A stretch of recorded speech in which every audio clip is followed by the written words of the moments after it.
Boa tarde, você que nos acompanha aqui na 90.5. Chegou quinta-feira, 16h, você já sabe, é hora de colocar a política em dia.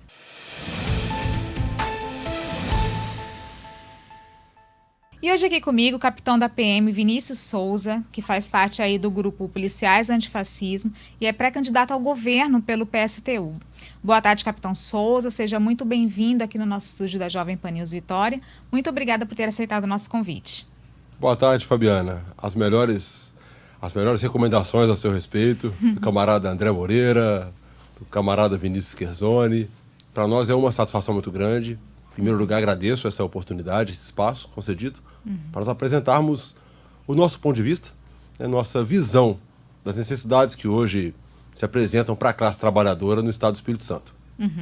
Capitão Souza, sua pré-candidatura ao governo chama muita atenção, né? Por vários motivos, nós vamos tentar abordá-los aqui, né? Uma coisa é que foge muito do senso comum, o fato do senhor ser um policial militar da ativa e concorrendo aí num partido de esquerda, né? De extrema esquerda, como é muitas vezes colocado. Então, minha primeira questão eu gostaria que o senhor falasse um pouquinho dessa identificação do senhor com o partido. Por que o senhor buscou e escolheu o PSTU para sua candidatura ao governo? Perfeito. Eu sou um cidadão marxista, um sujeito marxista, embora nós estejamos sempre buscando, né, o aprimoramento teórico, buscando conhecer e compreender, ler sobre o Brasil, sobretudo sobre o Brasil, mas também sobre a América Latina, sobre a África, e compreender a nossa posição no mundo, enquanto povo de uma nação periférica. O Brasil é um país periférico, dentro dessa lógica capitalista, sem dúvida nenhuma. Cabe a nós, na divisão internacional do trabalho, um papel de pouquíssimo prestígio, que é de entregar a matéria-prima. Isso desde o nosso descobrimento, na verdade. Essa é a razão da nossa colonização. E também, hoje, já no regime imperialista que ordena o sistema capitalista no mundo todo, hoje nós estamos nessa posição periférica. Nós, eu digo, o povo brasileiro, o povo latino-americano, de modo geral, também o povo africano, também várias das nações da Ásia, também o povo do leste europeu, o que explica a situação, por exemplo, na Ucrânia.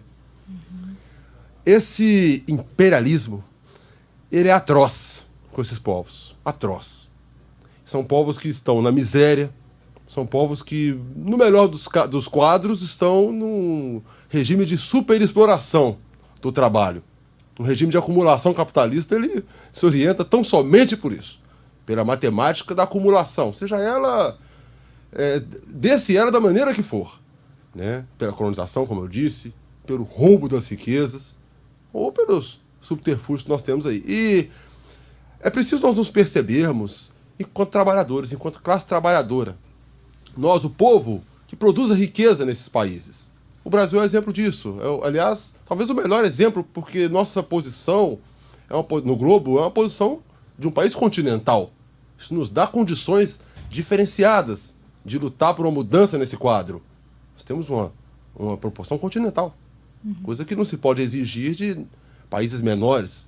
Aí, nesse contexto, o que defende o PSTU? Pois bem, o PSTU é um partido revolucionário. Eu componho uma organização política chamada Revolução Brasileira. Não é um partido, mas uma organização política.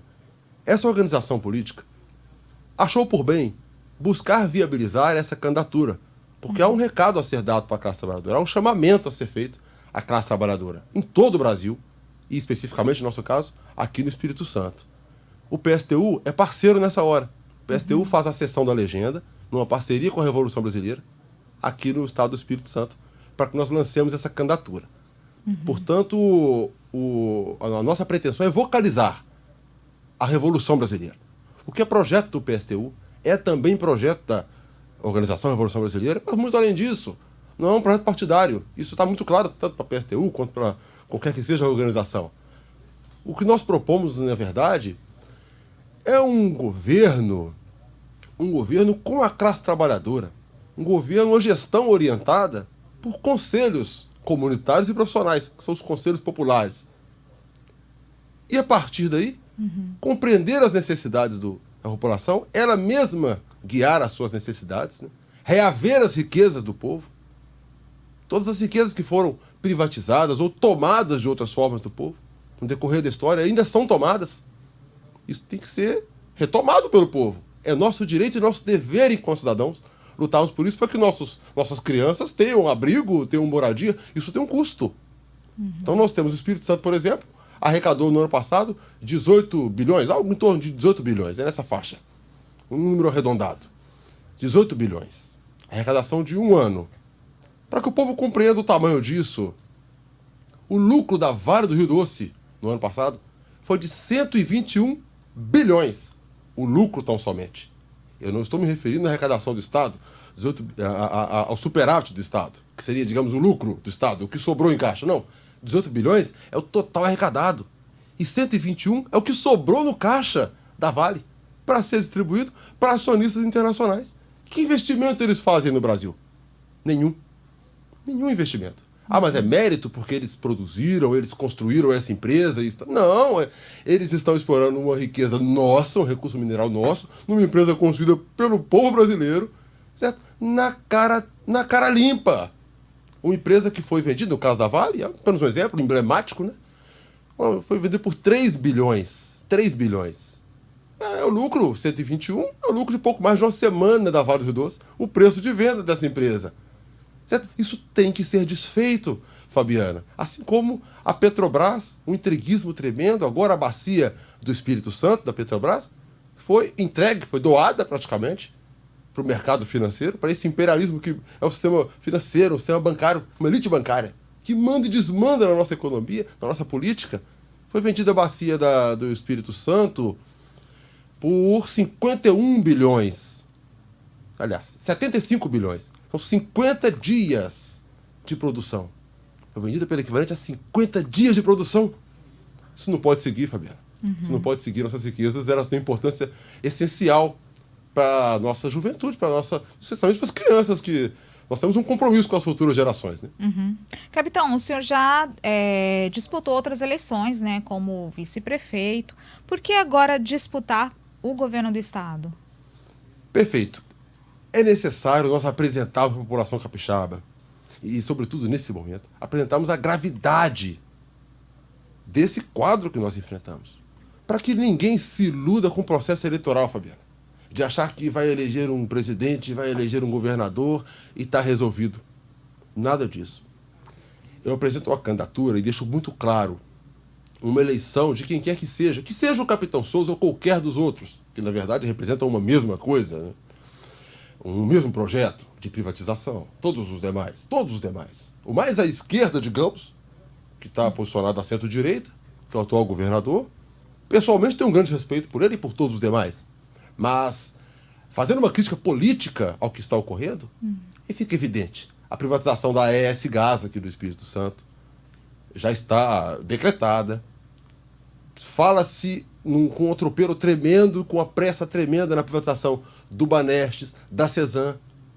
Que espécie de esquerda é essa? Na verdade, então, uma esquerda dessa, a direita pode tirar folga. Certo? Então são candidaturas de direita, todas elas.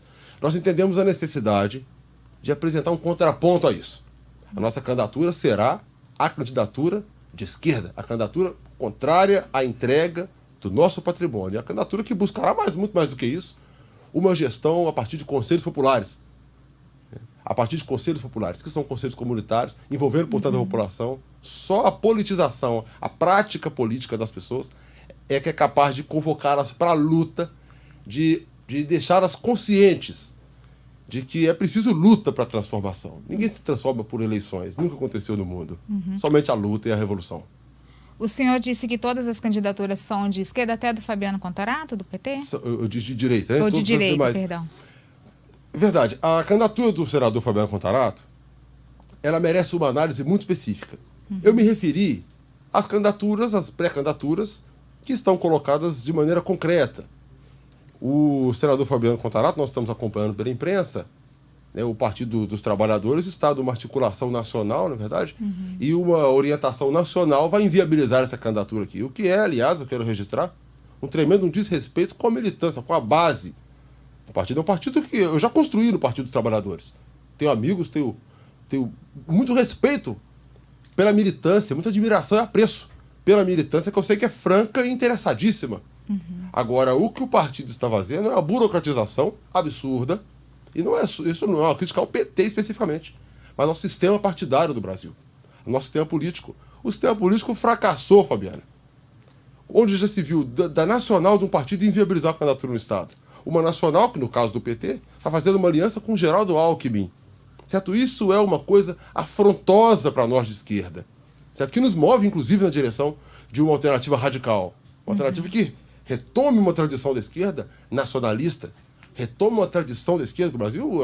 A Revolução Brasileira, não está, a organização não está inventando nada disso. Estamos retomando uma tradição da esquerda nacionalista que o Brasil já teve, revolucionária que o Brasil já teve, e volta a ter. E nós, portanto, estamos apresentando nessa perspectiva.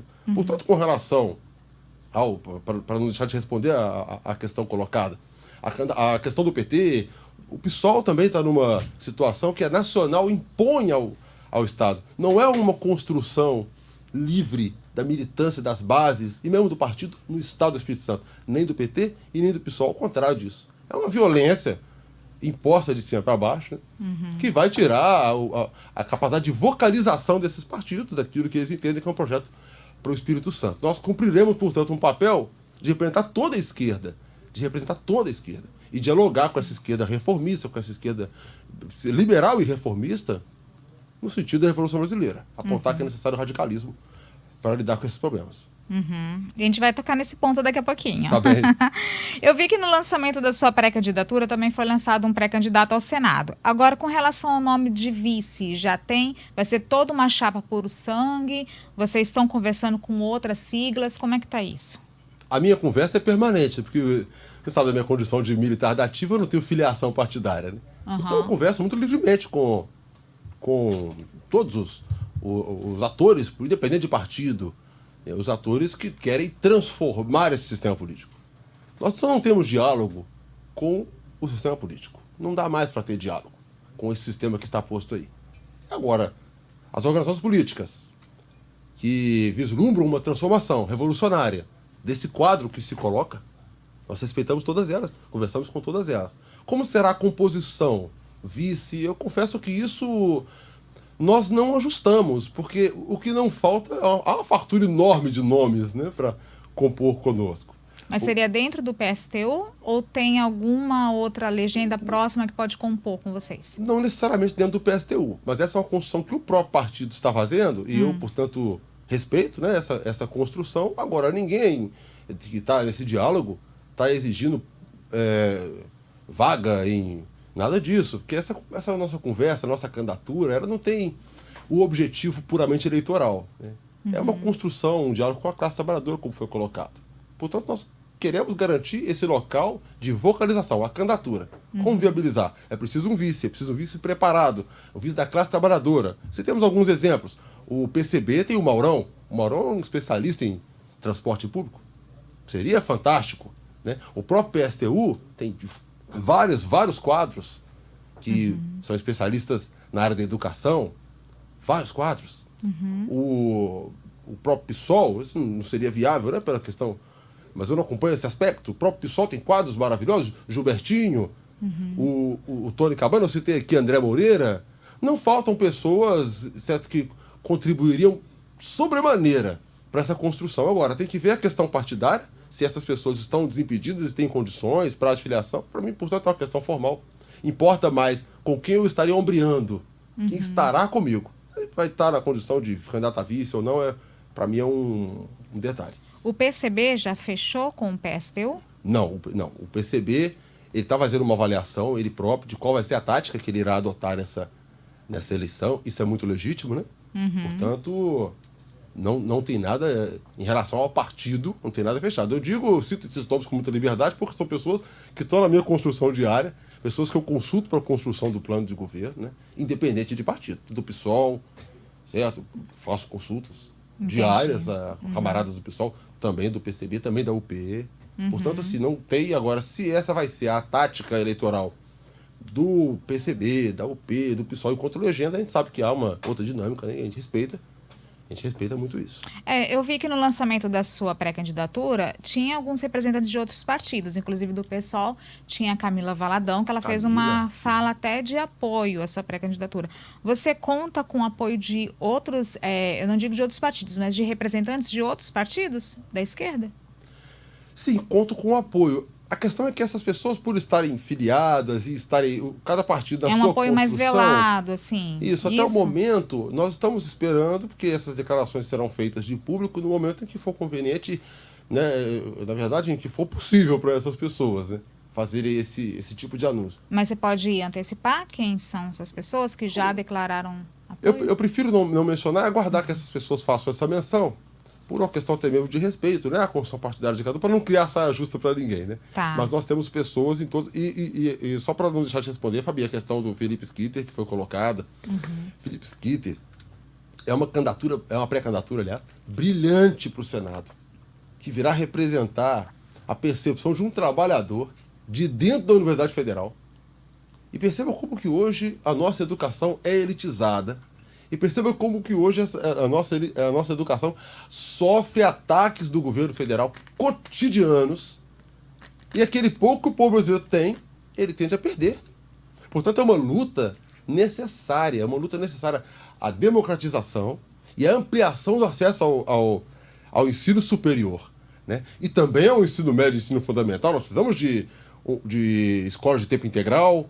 São debates que estão colocados em segundo e terceiro plano hoje em dia, dado o desespero da população brasileira em sobreviver a esse desgoverno completo que está à frente do país, né?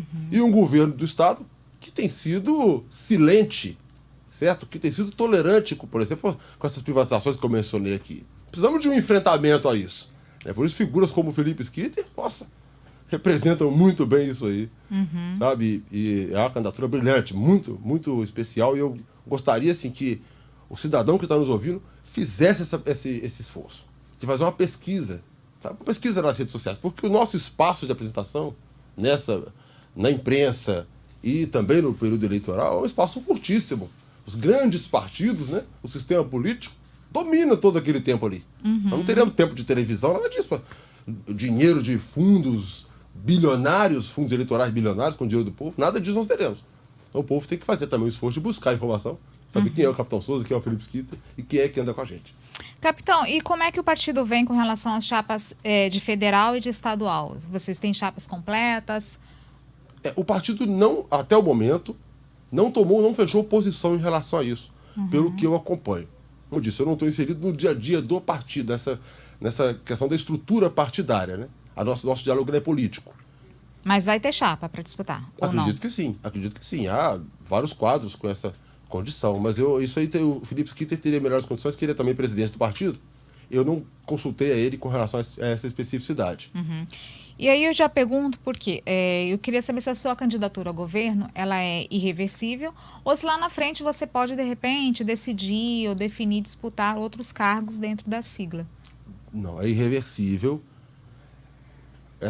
É necessário nós apresentarmos para a população a necessidade de um plano de obras públicas, um plano abrangente de obras públicas, que gere emprego para a população, mas empregos em massa para a população, sobretudo para a juventude. Isso não será feito nesse regime que nós temos hoje. E não será feito por um governo sem luta das pessoas. Nós, portanto, cumpriremos esse papel, né? Agora, caso se apresente um outro cenário, um outro nome, não está apresentado, Fabiana. Certo? Eu não estou aqui pré-candidato, por uma vaidade ou por um projeto pessoal, mas por compreender que essa pauta no sistema político que nós temos não será colocada. A classe trabalhadora ia ficar de fora desse processo, na verdade, se nós não trouxéssemos a nossa candidatura. É por esse motivo que a gente se coloca. Porque eu sou policial, certo? Eu preciso conversar com os outros trabalhadores. Eu, diferente dos demais pré-candidatos, não vivo do sistema político. Eu não tenho um cargo de secretário, de deputado, não, nada disso. Né? Nós temos aqui um compromisso de apresentar esse conjunto de medidas. E como eu citei, o plano de obras públicas. Por que esse plano de obras públicas? Nós vemos, por exemplo, a quantidade de aluguéis que o Estado paga aí pelo Espírito Santo afora. aluguéis altíssimos, para agradar elites políticas locais, elites financeiras locais, pelo Estado afora. O Estado pagando aluguel. Proprietário que é de inúmeros imóveis, pagando aluguel. A população capixaba, morando de aluguel, morando precariamente. Muitas pessoas sem capacidade de pagar aluguel, morando num puxadinho, morando sem as devidas condições, na casa de um pai, na casa de um avô. É uma situação. E precisando de emprego.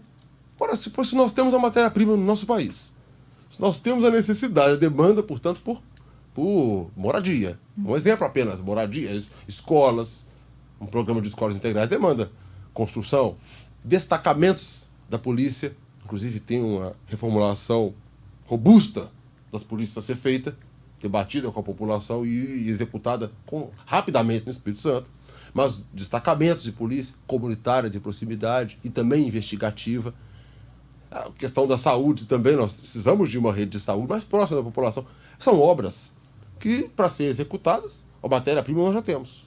E nós também temos a população precisando de trabalho. Certo? Então, é apenas uma questão de vontade política, de não ver o povo na miséria. Agora, o regime capitalista, ele tem preferência pelo povo assim, na miséria. O povo assim pode ser super explorado. Nós tivemos uma manchete recente de um jornal aqui do Espírito Santo, da condição de trabalho das enfermeiras e enfermeiros, profissionais de saúde de modo geral, que estão sendo super explorados. Qual a resposta do Estado para isso? A terceirização. Ou seja, agravar a superexploração. Sabendo que um particular, se ele vir condições, Fabiana, de que o trabalho que é feito por 5 seja feito por 4, ele demite um na maior tranquilidade. Certo? E os outros 4 vão reclamar? Não vão reclamar. A fila de desempregados é enorme. Então esse regime ele se beneficia do desemprego, da fome, do desespero do povo. Então aceita ganhar menos, aceita trabalhar sob uma superexploração, certo? Para ter o mínimo. Nós não queremos dessa forma. Nós temos que debater a redução da jornada de trabalho para empregar mais gente. Entendi. Então, é por essa razão que sua candidatura hoje se mantém, né? Se mantém, ela é necessária. Agora, o senhor mesmo falou que o PSTU é uma sigla pequena, né? Nós demos essa semana como é que está a situação das filiações, né, dos partidos aqui no estado. E o PSTU foi uma das siglas que reduziu de tamanho, né? 2% mais ou menos. De 440 filiados que tinha em 2020 no estado, tem 431. Então, é uma sigla também que não vai ter muito espaço em TV e recurso partidário. O senhor acha que vai ser viável manter 2 candidaturas majoritárias de governo e de Senado, principalmente se vocês forem caminhar sozinhos? Viável, sim. Nós não precisamos de verba, grandes recursos. Não temos e não queremos. Sabe? É viável. Isso já está confirmado, o lançamento, e já começamos nossa caminhada numa pré-candidatura, e durante a candidatura nós traremos, quando a legislação eleitoral permite, né, as propostas com muita clareza e objetividade. É o que nos importa fazer. Convocando a classe trabalhadora, explicando que não será a eleição do capitão Vinícius Souza para governador que vai resolver os problemas da população. Não. Agora, nós pretendemos cumprir um papel de mobilizar, de organizar, de convocar as massas para essas transformações. Por isso que para nós não faz diferença se a Assembleia Legislativa...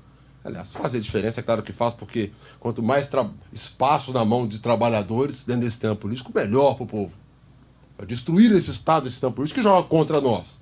Eu quero dizer, não dependemos de uma Assembleia, de maioria na Assembleia, nada disso. Não dependemos disso. Certo? A proposta de Felipe Schitter para o Senado é por um espaço para denúncia, um espaço para mobilização e transformação dessa realidade. E não pelas condições de um senador da República que vai fazer, ou de um governador. Quem faz é o povo. Somente o povo é que faz as transformações. Nós pretendemos é convocar o povo, marcar a data, Fabiana. Olha, essa pauta será apresentada para a Assembleia, porque é uma formalidade exigida. No dia 20 de janeiro, está entregue lá. A partir daí, eu estou chamando o povo para a praça pública, para a rua, porque se quiser, vai ser só dessa forma que vai ser feito. Certo? E aí, com a Câmara, com a Assembleia, o povo se entende com a Assembleia se entende com o povo. Certo? Não há outra maneira de fazer as transformações. Não há outra maneira. Nós vamos de um transporte público digno. Ele está nas mãos hoje de uma máfia dos transportes. Como é que um sistema de concessões do transporte público vai operar? A iniciativa privada, ela quer, como foi dito anteriormente aqui, uma lucratividade extrema. Bom, então ela cuide daquilo que é privado. O que é público, em hipótese alguma, deve ficar nas mãos do privado. Isso é uma confusão que não deve acontecer. Interesse privado e interesse público. Tem que ser muito separado essas coisas, certo? Então, o transporte público, aqui é apenas um exemplo, poderia operar num sistema de tarifa zero, por exemplo. Claro que isso é gradativo, a implantação disso. Agora, de que maneira isso é feito? É o povo que tem que ver os números da gestão, os custos desse serviço, determinar as melhorias que ele exige, né? Cada corte, cada investimento. Capitão, agora o senhor sabe que com o seu nome são 9 pré-candidatos ao governo, né? E já tem aí pelo menos 12 partidos também divulgando uma intenção de disputar o Senado. Na sua opinião, não são muitos candidatos para o Espírito Santo? São muitos, até porque são candidaturas que repetem uma mesma pauta, né? A gente vê mais de uma candidatura defendendo a privatização da Cesan, privatização do Banestes, se ter a Goiás Gás, aplaudindo o governo federal por entregar a bacia do Espírito Santo, certo? Portanto, eu vi um vídeo, eu gosto muito de assistir as entrevistas, tá, Fabiano? Você Que promove, bom. acho de muita qualidade. E eu assisti a uma entrevista aqui de um político da ordem, que eu não vou mencionar o nome dele, que ele disse assim, são todas as candidaturas aí colocadas para o Estado, são farinha do mesmo saco. E ele falou isso em tom elogioso. Acho que responderam a um questionamento que a senhora fez a ele, se ele não pudesse apoiar os partidos, não apoiasse o governador e apoiasse outro, qual seria a reação? Ele falou, todos defendem a mesma linha, tá tudo em casa, são todos da base. Ou seja, isso é deprimente, né? Então são muitas candidaturas e poucos projetos. Poucos projetos. Nós temos um projeto, eu não sou melhor que ninguém. Temos 2 projetos aqui para ser escolhido pelo povo, na verdade. É o nosso projeto para a classe trabalhadora. E o outro projeto é um projeto para a classe dominante. Um projeto para as elites do ES em ação, para as elites do Espírito Santo, em conjunto com o sistema político que opera juntinho na Assembleia Legislativa. Dos 30 deputados, 28 votaram na reeleição do atual presidente da Assembleia, inclusive com o apoio do governador. E agora esse candidato, ele vem, esse presidente da Assembleia vem também candidato. Certo? Que sentido tem isso? Se eles operaram junto no governo todo, estiveram juntos o tempo todo, agora eles são uma oposição ao outro, e o povo percebe isso, Fabiana. A gente acha que o povo não percebe, o povo percebe, o povo tem uma consciência, infelizmente, uma consciência ingênua. Mas já percebeu que esse sistema político não serve ao povo. Agora, falta consciência crítica, falta compreensão das razões por que esse sistema opera, e se ele não serve ao povo, a quem ele serve? A quem esse sistema político serve? Bom, você que nos acompanha aqui na 90.5, nós estamos falando com o capitão da PM Vinícius Souza, pré-candidato ao governo pelo PSTU. Nós vamos para um rápido intervalo, mas não sai daí que é rapidinho, a gente volta num instante.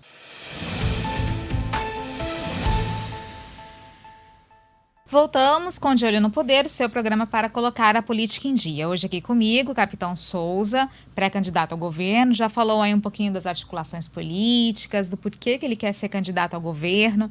E nós vamos continuar falando sobre a candidatura, saber o que ele pensa.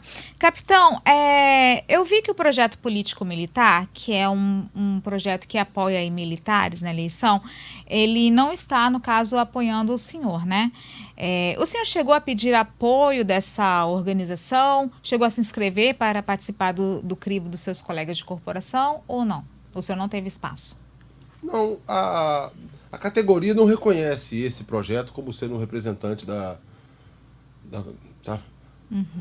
dos policiais. Não reconhece. Aconteceu, de fato, em 2017, para a eleição de 2018, um projeto muito bacana na Polícia Militar, que foi um plebiscito. Foi muito bem feito aquela ocasião. Infelizmente, isso foi capturado e a tropa sabe disso, sabe? Então, não teve a menor legitimidade, não foi informado. É um grupo pequeno, né? Que queria se lançar, colocou o nome. Então, não é nada pessoal contra quem esteja ali, como eu disse, mas é um projeto que não é legítimo, que não parte dos policiais. Então, acho que se eles queriam fazer um projeto, fizessem nos moldes do que foi feito em 2017. Fossem aos batalhões, vai ter uma inscrição, pode colocar o nome, pode lançar aí que vão fazer um plebiscito, informasse todo mundo do plebiscito. Isso não teve, então, esse ano? Não, foi feito no tropeiro, foi um direcionamento feito. Agora, eu também não estou aqui para avaliar o projeto político dos outros. Não é meu. Não me representa, então eu não peço esse apoio por esse motivo. Agora, como eu disse, eu vejo a necessidade da categoria ela sim se organizar. era assim. Se o partido político tem essa intenção de organizar categorias policiais, diga ele que defende, portanto, o direito à sindicalização dos policiais. Diga esse projeto que defende a desmilitarização do policial para ele ser um cidadão pleno. Certo? Então é um projeto que não é dos policiais militares, né? Projeto de candidatos de olho no voto dos militares, é o nome. Então, aqui tem pessoas muito nobres ali, profissionais que eu conheço pessoalmente, que colocaram o nome ali, sabe? Agora, eles vão ser rifados lá de dentro, porque o projeto não foi feito para eles. O projeto foi feito para quem encabeça. Então, toda a nossa crítica, e eu não tenho esse interesse. Do modo que está, não. O senhor está em quanto tempo de PM?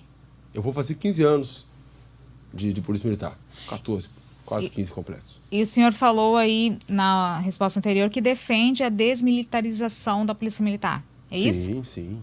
Por quê? Explica um pouquinho mais pra gente. É uma necessidade, certo?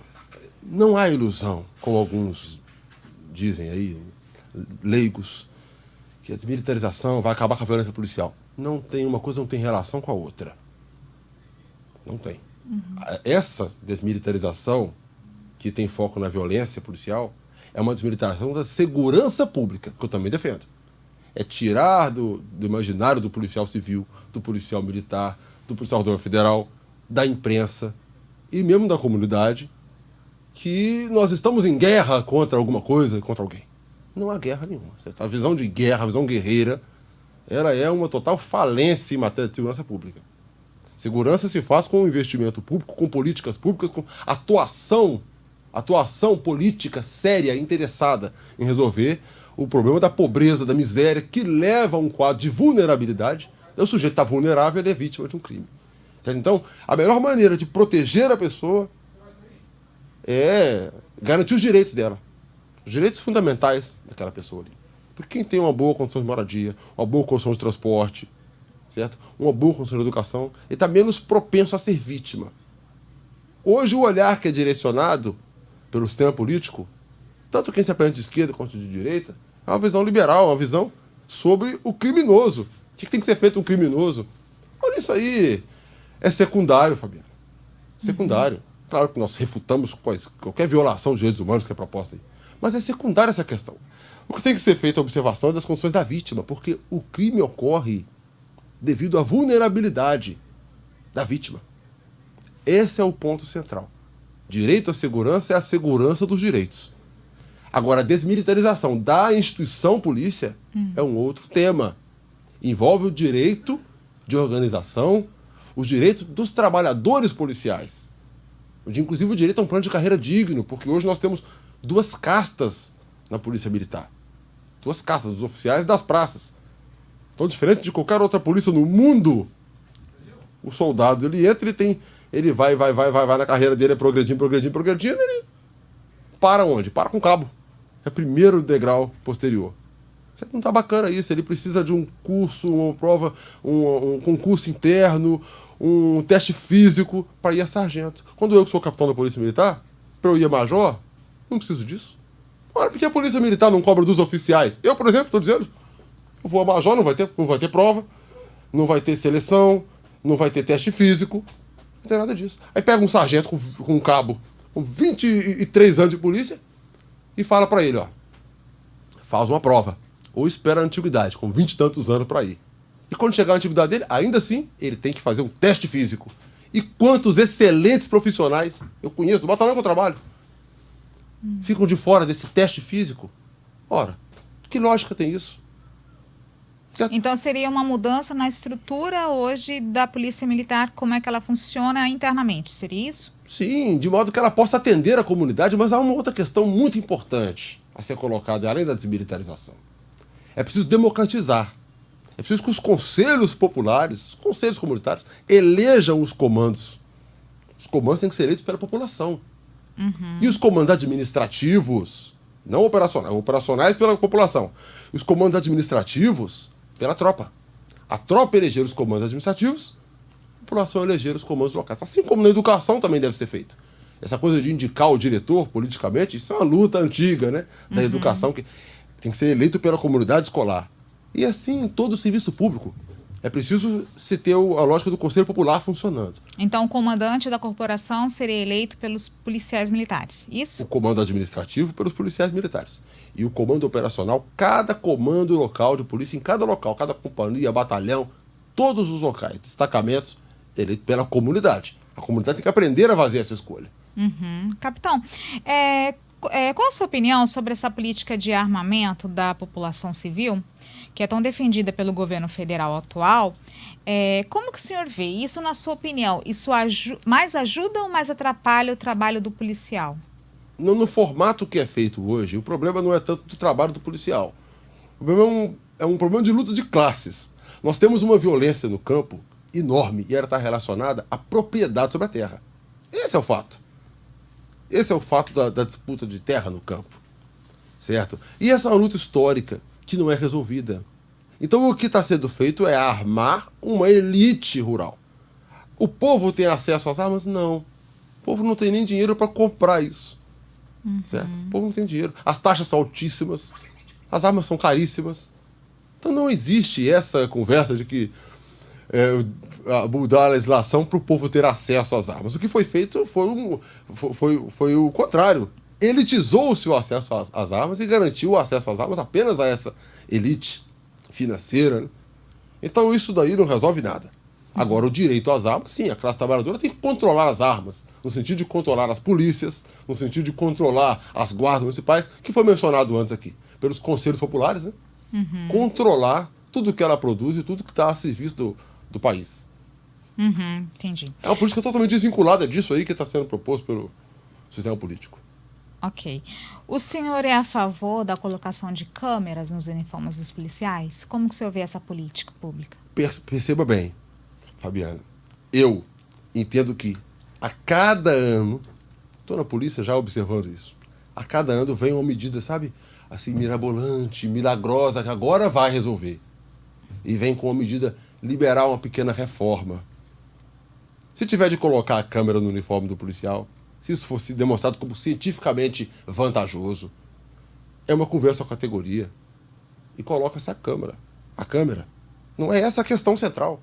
A questão é que o sistema alimenta a população com ilusões de que a solução está na colocação de uma câmera, está numa medida paliativa aqui ou ali. Não. O problema está na falta de controle popular sobre as polícias, sobre os órgãos públicos. Então perceba que a grande questão é, se o povo controla, não existe esse problema, certo? Não existe esse problema.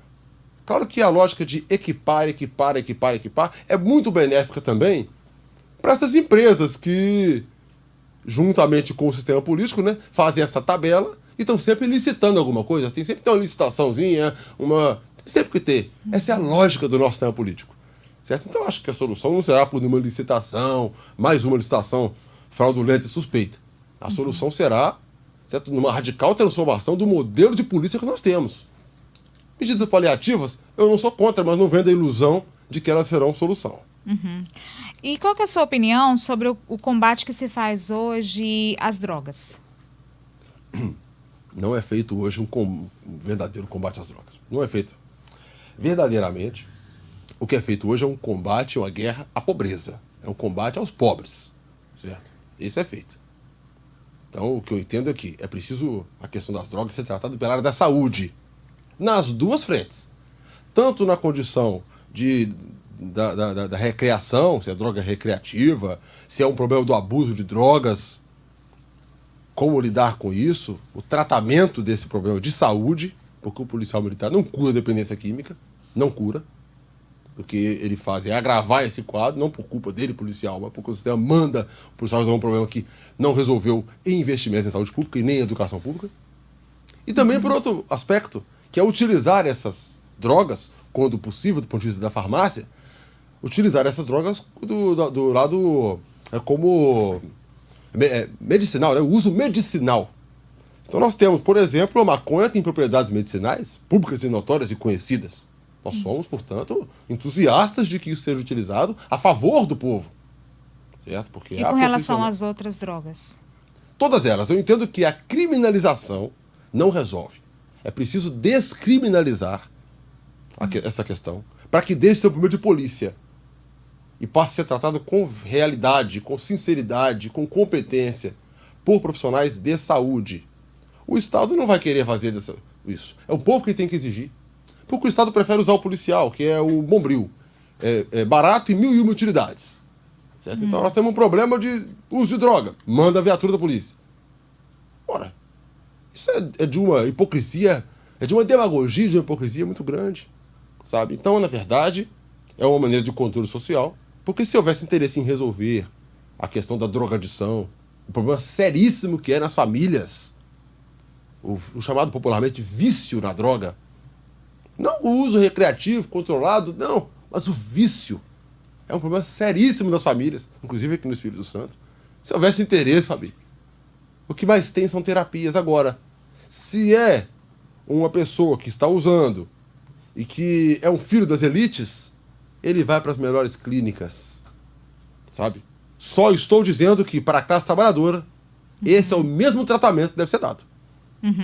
É porque, assim, quando nós conversamos com agentes de segurança, eles relatam que a causa, assim, da maior parte dos homicídios hoje é o tráfico de drogas. O que estaria por trás é o tráfico de drogas, é a guerra de gangues, por pontos de venda. Como Sem se dúvida. combater isso, então, se não for dessa forma que está sendo feito hoje? Perfeito. Não, por isso que eu disse, não há combate. O tráfico de drogas é um negócio trilionário. E a lavagem de dinheiro do tráfico de drogas, certo, alimenta muita coisa na nossa economia. É um negócio trilionário. Trilionário.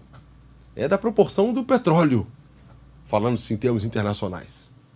Portanto, não se trata de uma questão localizada no Brasil, ou no Espírito Santo, ou em Vitória. Esse negócio do tráfico, ele envolve pessoas interessadas, envolvidas no sistema político. Nós sabemos disso. Portanto, não há interesse em resolver o problema. Ao contrário, há interesse em explorar esse mercado. Por esse motivo é que é proibido. Por esse motivo é que é criminalizado. Certo? Para que você crie um mercado de armas, para que você estimule uma disputa por pontos. Portanto, é um mercado que está sendo explorado. Agora, o que nós defendemos é a regulamentação disso e uma campanha educativa que, ao invés de estimular a pessoa ao uso, faça o contrário. Porque, por exemplo, a pessoa que fuma um cigarro de tabaco, cigarro que é permitido pela legislação, o número de fumantes ele tem caído historicamente, dadas as campanhas, e o número de usuários de drogas ilícitas tem aumentado. Que alternativa é essa? Isso é muito bom para quem? Essa proibição ela é lucrativa, ela é rentável. Ela é altamente rentável. Certo? Só que ela é um terror das comunidades. Tanto a drogadição, que o tráfico estimula, quanto o lucro, a disputa por pontos, a guerra que é feita. Eu tenho total acordo, concordo plenamente com os demais que dizem que o tráfico está ligado a muitos homicídios. Mas é óbvio que está. Estou de acordo com isso.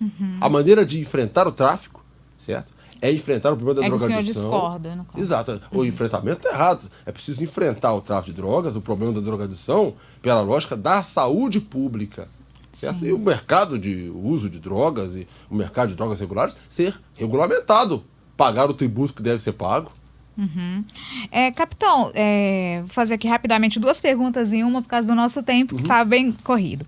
O senhor faz parte de um grupo chamado Policiais Antifascismo, né? Então eu queria te perguntar o que é esse grupo, assim, para os nossos ouvintes entenderem melhor. E gostaria de saber também a respeito de processos que o senhor responde que teriam a ver com a sua participação nesse grupo, né? O senhor responde a IPMs e PADs dentro da Polícia Militar por ter participado de manifestações ou ter feito manifestações públicas em rede social. Queria que o senhor falasse rapidamente sobre isso. Perfeito. O movimento Policiais Antifascismo, ele reúne policiais militares, civis, rodoviários federais, guardas municipais, policiais de todas as frentes de trabalho, no Brasil todo, inclusive aqui no Espírito Santo. E são policiais militares conscientes de que é preciso fazer uma transformação, como eu mencionei alguns pontos aqui, uma transformação radical no nosso modelo de polícia. É preciso uma polícia que atenda a classe trabalhadora, que atenda a população. É preciso uma polícia que combata, na verdade, a vulnerabilidade das pessoas. Sabe? Que atue contribuindo para que a população se sinta segura. E não o contrário, como está ocorrendo hoje, quando a polícia é demandada para ir para as comunidades, cumprir um papel que é da saúde pública, por exemplo, que é a questão das drogas. Então são temas delicados para muitos do sistema político tratarem e que nós, como policiais, como envolvidos e no nosso diálogo cotidiano com a população, temos toda a tranquilidade para tratar. Para nós não é um tema polêmico, um tema... Nada disso, nós tratamos aqui de público e sem preocupações com isso. O sistema político trata isso com muito melindre, sabe? Esse grupo, esse movimento, ele apresenta um conjunto de pautas, né, para revolucionar, reestruturar a polícia. E o processo, esse que está sendo movido pela Corregedoria da Polícia Militar, esse processo é um processo político, né? Porque dentro da polícia nós temos pessoas de diversos pontos de vista, né? Alguns que têm um ponto de vista contrário ao meu, que tem uma visão de direita, mais radical, mais extrema aí, né? Estão colocando a visão bolsonarista deles para valer no processo. Portanto, estão fazendo um processo totalmente ilegal, né? Mas nós já apresentamos um recurso, inclusive, uma peça ao Estado-Maior-Geral da Polícia Militar, né, para reavaliar isso aí. É um processo injusto, com várias ilegalidades, não vai prosperar. Na sua opinião, então, há uma perseguição política dentro da corporação com quem não se alinha ao bolsonarismo? Há uma certa retaliação? Sim, eu não coloco exatamente que seja uma perseguição a mim, sabe? Nada disso. Mas é da militarização isso, é uma tentativa de enquadrar o sujeito trabalhador num modo de pensar unificado daquele superior que se sentiu ofendido aí, ou desrespeitado, violado, porque ele pensa diferente. Sabe, isso é uma coisa bizarra, totalmente fora da lógica democrática, né? Mas nós não estamos numa democracia. A verdade é que essa democracia é muito limitada, né? Para os policiais e para as pessoas mais pobres, é muito limitada. Essa democracia nossa é uma democracia burguesa, uma democracia para as elites. Está provado aí nesse processo, por exemplo, que o direito que tem para uns não tem para outros, né? Agora, nós, enquanto cidadãos, exerceremos nosso dever cívico de opinar. Isso sim, eu não ofendi a pessoa de ninguém. A minha crítica é política, como foi feita aqui, e critico e criticarei tantas vezes quanto achar necessário. Como cidadão, tem esse direito e esse dever. Só para a gente esclarecer, esse processo teria sido motivado porque o senhor fez uma crítica ao governo federal, é isso? Sim, eu fiz uma crítica, manifestações críticas, várias, né, ao governo federal. E isso foi entendido como, certo, uma afronta, porque a polícia, enfim. Aí a interpretação, eu não vou comentar porque já é da mente lá do corregedor, né? Não me cabe explicar de onde ele tirou isso. Agora é uma violação do meu direito de manifestação, já que eu não ofendi a pessoa de quem quer que seja. Não ofendi, não é do meu feitio fazer como nessa entrevista que ficou claro. Agora não vou deixar, Fabiano, é muito cômodo, de fazer as críticas, de colocar as minhas opiniões, né? Por exemplo, nós precisamos de verdade, esses candidatos que estão se apresentando aí deveriam estar discutindo um piso salarial para enfermagem, para a saúde, para a educação, para a segurança, um piso salarial. Não está sendo debatido. Mas nós já temos conversa com pessoas, eu não vou falar no momento valores, porque isso seria... A legislação exige que só na campanha se faça promessa, se faça proposta, né? E não vou com promessa nenhuma. Eu vou colocar aqui apenas a nossa ideia sobre isso. Que a finança pública do Estado do Espírito Santo possibilitaria um piso salarial. Isso não é debatido, certo? Não é debatido, por exemplo, que a população hoje brasileira, capixaba, está pagando impostos pesadíssimos quando as grandes empresas ligadas ao sistema político estão tendo isenções maravilhosas. Então é cortar essas isenções que são dadas para essas empresas ligadas ao sistema político, grandes empresas, certo? E conceder essa mesma medida de isenções para o IPVA das pessoas humildes que precisam, por exemplo, trabalhar com o transporte por aplicativo, quem usa o carro para trabalhar, certo? Possibilitar que as pessoas mais humildes não paguem o licenciamento, não paguem o IPVA, sejam isentas disso. Tenham acesso ao CNH. Os quartéis da Polícia Militar, por exemplo, poderiam servir de escola para quem quiser tirar uma carteira de moto, ao invés da polícia tão somente fiscalizar e multar o sujeito que não está habilitado. Muitas vezes está trabalhando, buscando uma forma. Agora, está errado ele andar inabilitado. O melhor é o quê? Dar as condições para esse cidadão, para esse condutor se habilitar. São várias propostas que nós precisamos desenhar e apresentar para a população, né? E a população avaliar e fazer a pressão, ir para a rua e lutar por essas transformações. Capitão, a gente já está terminando, infelizmente corre muito rápido aqui no nosso tempo. Então, gostaria de deixar agora esse momento para o senhor se despedir aí dos nossos ouvintes que nos acompanharam até agora. Tá bem. Fabiana, eu quero agradecer muitíssimo a sua oportunidade, agradecer também a audiência de quem está nos ouvindo, nos prestigiando, né? Nós temos um sistema político que não se aproxima e não serve à população capixaba. Não serve ao Brasil. Precisamos de uma mudança radical nessa estrutura. Nos municípios, por exemplo, nós temos câmaras municipais que apenas sugam os nossos recursos. 78 câmaras municipais, quando poderíamos ter 10 no máximo, que são o número de regiões que nós temos é o número de regiões que nós temos no Espírito Santo. A lógica regional já seria bem atendida, portanto, às peculiaridades. Mas isso não é o pensamento dos tempos que nós temos. O pensamento deles é mais e mais vantagens, benesses para eles e menos para nós trabalhadores. É preciso cortar os palácios, é preciso acabar com as mansões, a mansão do governador na beira da Praia da Costa. É preciso cortar esse tipo de boa vida que o sistema político dá a si mesmo e gastar esse recurso, gastar esse espaço com a população capixaba. Obrigado, capitão Souza. Obrigada a você que nos acompanhou em mais um De Olho no Poder. Toda quinta nós temos um encontro marcado aqui para colocar a política em dia. Se você perdeu os programas anteriores, todos estão disponíveis no nosso portal lá do Folha Vitória. Obrigada pela companhia e até a próxima.